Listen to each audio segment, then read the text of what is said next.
Уважаеми господин председател, уважаеми дами и господа народни представители,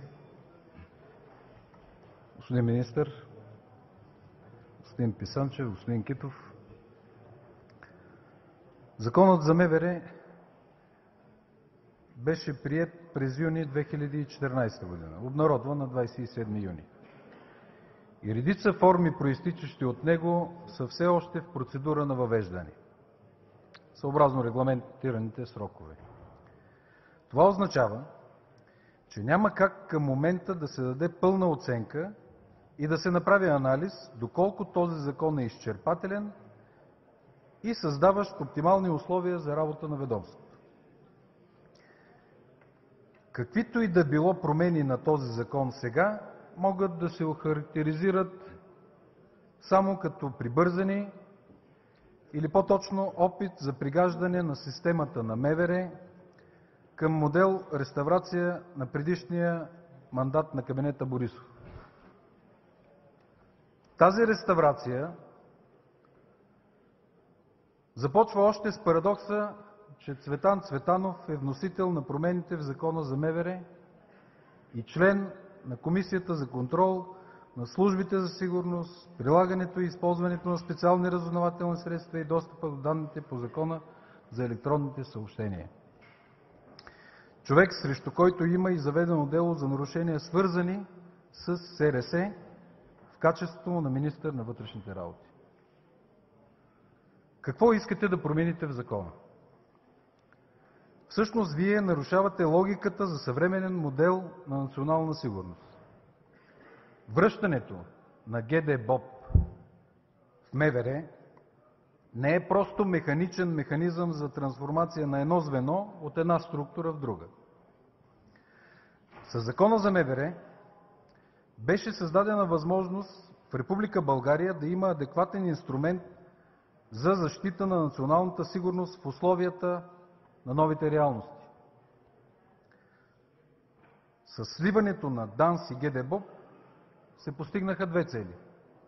Първата цел – Държавната агенция за национална сигурност не просто да регистрира процеси, а да реагира бързо и адекватно да противодейства в защита на обществото.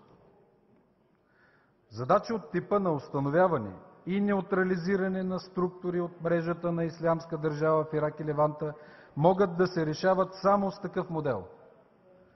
Национална агенция, която има правомощия да предотвратява, разкрива и противодейства на посегателствата срещу националната сигурност. Борбата с трансдържавни криминални структури също изисква потенциал за бързи оперативни действия в условия на висока степен на секретност. Такава секретност не може да се обезпечи с интегрирани полиструктурни и междуведомствени действия. Втората цел, с която ГДБОП бе изведена от МВР, беше тя повече да не се използва като инструмент за увеличаване на властовия капацитет на управляващите. Тя трябва да е служба, подлежаща на пряк парламентарен контрол. Именно за това ръководителят на ДАНС трябва да се избира от Народното събрание при една публична, прозрачна процедура, а не да бъде назначаван от когото и да било. И точно тук идва и другия анахронизъм в предложените промени. Ръководителят на национална агенция да се назначава еднолично, а ръководните нива в МВР и ДАНС да бъдат върнати към конкурсното начало. Това е метод за въвеждане на косвени критерии, подлежащи на манипулиране или пък не отразяващи в пълнота качествата и недостатъците на кандидатите. Обективна оценка за кариерно развитие в системата на Министерството на вътрешните работи и Държавна агенция национална сигурност е цялостната работа и преминаване на квалификационни нива на отделния служител. Такава оценка трябва да се изготвя регулярно от кадровата служба и заедно с становище на преките ръководители е нормалният механизъм за заемане на дадена длъжност. И от една наглед дребна, но съществена промяна в закона, начина за носене на нагръдните знаци от полицаите по време на охрана на масови мероприятия.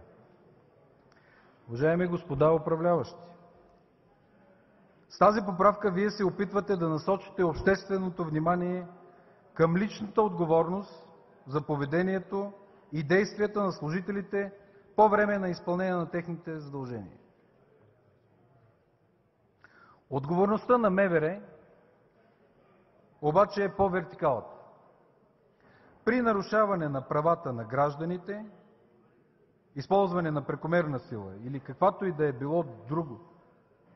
било друго нарушение, последствията са както за редовия полицай и преките му ръководители, така и за професионалното ръководство, включително до министъра на вътрешните работи.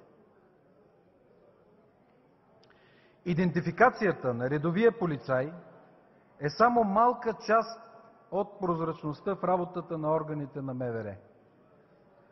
По-важна е идентификацията на това, което ще произтече от вашите промени.